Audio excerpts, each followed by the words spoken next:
Hey guys, what is up? If you don't follow me on Instagram, then you haven't seen my office space like this yet. Last week, I ended up rearranging my office space for the third time. I just kind of can't decide how I like it. I felt a little crammed in shooting my YouTube videos. I felt like I was this close to the camera and I wasn't really enjoying it. So I figured if I moved my desk out of the way, pushed it up against the wall, then I would have more space to like set things up when it comes to shooting videos and stuff. So I don't know if I'm gonna have you guys here or if I'm gonna have you guys more in a diagonal like I had previously, but as of right now, this is what we are rolling with. And today we are going to be talking about Pinterest. So if you didn't watch my YouTube video talking about how I was able to reach 2 million average monthly viewers on the Pinterest platform, definitely check that out. But in that video, I mentioned just a little bit how some people don't really think that that is a good statistic to go off of. If you're only paying attention to your average monthly viewers, you could really be missing an opportunity to grow your actual brand on the platform and to grow your website statistics. So I want to talk a little bit more about that today and talk about how you can actually increase your reach on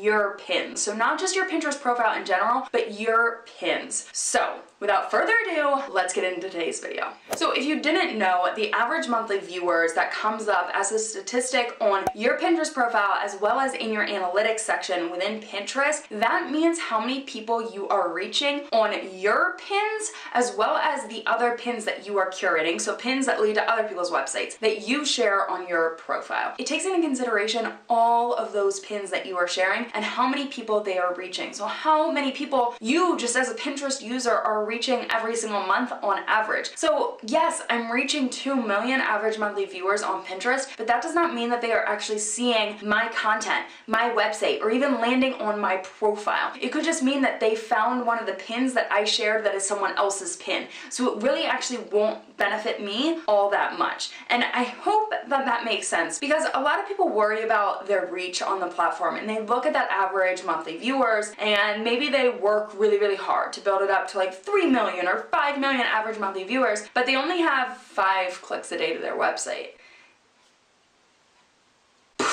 Guys, that's just, it's not a good Pinterest strategy. It's honestly a waste. You're not doing anything on your Pinterest platform. Maybe if you're trying to build up your visibility on the platform and then you're planning on promoting your blog in the future when you launch it, then okay, I get it. But if you are trying to grow your Pinterest account and you are so focused on that number that when you start seeing results on your Pinterest monthly viewers, that you keep working to drive that number up and up and up, but you're not focused on your actual website, then there's a problem within your Pinterest strategy. So there are a few things that you can do if you notice that maybe you have a lot of Pinterest monthly viewers but a low impression rate on your own pins or clicks to your own pins, or maybe you don't have like good numbers on either of them and you just want to grow on Pinterest in general. I want to give you some tips that will help you to grow your brand, your pins leading to your website on Pinterest. Things that have actually worked for me as well as what I am doing for my clients to help improve their statistics as well. The very first one is easy, but also not so easy, and that is joining group boards. Now, if you've been following me here for a while, you may have seen that I have got a YouTube video talking about like if Pinterest group boards are dead, the changes with the Pinterest group boards, really just talking about the Pinterest algorithm, what changes they made, because Pinterest, I don't know, I don't really want to go into it in this video, but Pinterest made some changes within their algorithm and they're not really favoring content shared in group boards that are kind of dump all group boards. That wasn't the point of group boards. Group boards were more to be niche specific, to share common ideas and not just promote. So Pinterest didn't like that. Anyways, go watch that video if you want to learn more about that. Group boards are still very much so a thing, and if you want to increase your visibility, especially the visibility of your own pins, you need to join more group boards. Now that could be those dump all group boards, so just any topic group boards, join those. It's totally fine to join those.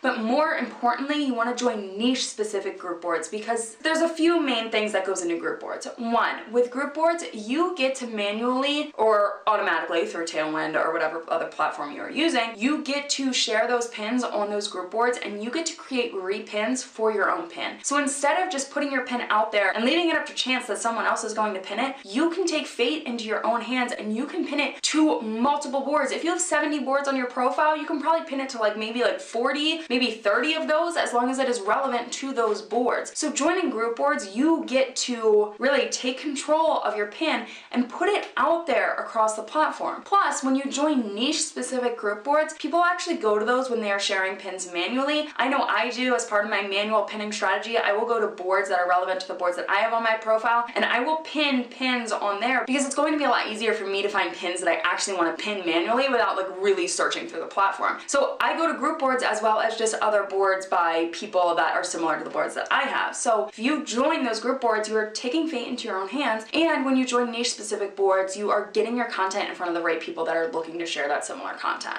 Now, beyond that, it really comes down to your pin. So if your pins are not performing right now, there are two main things that you want to do. The first one is evaluate your pin design. If your pin isn't performing, there could be a few reasons behind it, and we're going to touch upon both of those, but one of them is your graphic. Do people actually want to click on that graphic, or are they just skipping over it because it's not a good graphic? Maybe they can't read the text, maybe it's just not properly set up, maybe you have too many fonts, maybe the image is like too in your face. There could be so many problems within your Pinterest image, but if your pin is not a high quality image that someone doesn't want to click on, no one is actually going to click on it. So the best thing that you can do is go to Pinterest and search for something that you want to rank for, whatever that topic is. So let's say that you focus on essential oils. You could go to Pinterest and search like beginner's guide to essential oils or essential oil blends, or maybe there's a specific essential oil that you want to focus on. You can search that within Pinterest and see what other pins are popping up first, because those pins are already performing well on the platform. And then I'm not saying to copy their design, because I think it's really important that you have your own unique design on the Pinterest platform to build your own branding, but you want to draw from them and see, okay, what is working? Is there any common areas within these pins that I can draw from? Maybe the text is all caps. Maybe it's actually in sentence case, so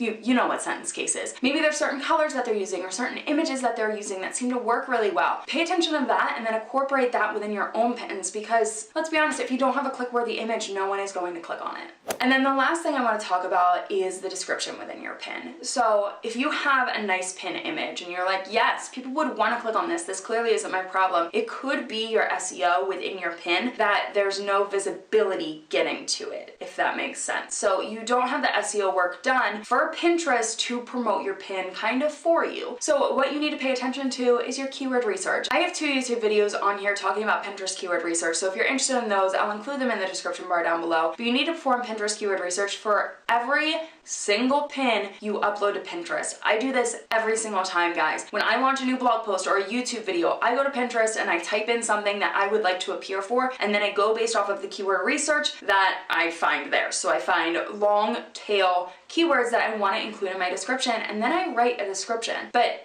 here's really the kicker here. I see a lot of people share pins on Pinterest that they include the description that is just the title of the blog post, and that's it. It's just the title. Or if they're not doing that, they're including 1 or just 2 sentences for the pin description. But if you didn't know this, you really need to write this down right now. You have 500 characters to use within every single pin description. Every single one. You have 500 characters, and that is a chance for you to include those keywords, to write in natural language and to include those keywords and to include your hashtags so that you actually rank for the keywords that you want to rank for. Otherwise, you're really just leaving it up to chance. You're just throwing it out there and hoping that you're getting repins, but you may never get repins if you're not appearing for the keywords that you want to appear for. People aren't going to be able to find you. So when you write your Pinterest description, there are definitely some tips that I have for you. The first one, write in natural language. For a while, a lot of people were just keyword stuffing, so they were including keyword after keyword after keyword after keyword, broken up by just vertical lines, and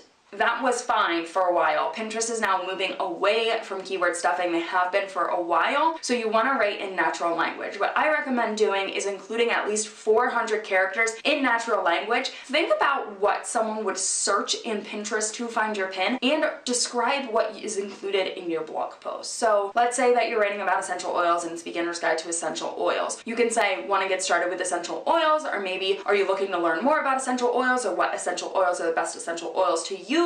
You want to think about the keywords that someone would be searching if they were a beginner using essential oils, and then write sentences that would actually reach them. But obviously you don't just want to write beginner's guide to essential oils. You want to get started with essential oils, here's the guide for you, and just like, you know, you don't want it to be choppy. You want it to actually flow and make sense while you're also including those keywords. So you write 400 characters of natural text, natural language. Then if you have a few more keywords that you want to include, you can include a few keywords broken up by those vertical lines like I was talking about. I include that in my strategy sometimes, not all the times, and if I do, I only include 3 additional keywords at the end. What I like to do instead is to actually include hashtags. Now, Pinterest did say at one point that they were really favoring like 20 hashtags, but I haven't seen many people using hashtags, and I haven't seen that much reward from using that many hashtags. So what I try to do, I try to include 3 to 5 hashtags. Sometimes it's honestly 1 hashtag, sometimes it is those 5 hashtags, but I try to include hashtags at the end of my Pinterest description because they are looking to move more the hashtag route. So if you can include them, it's a good way to also include your keywords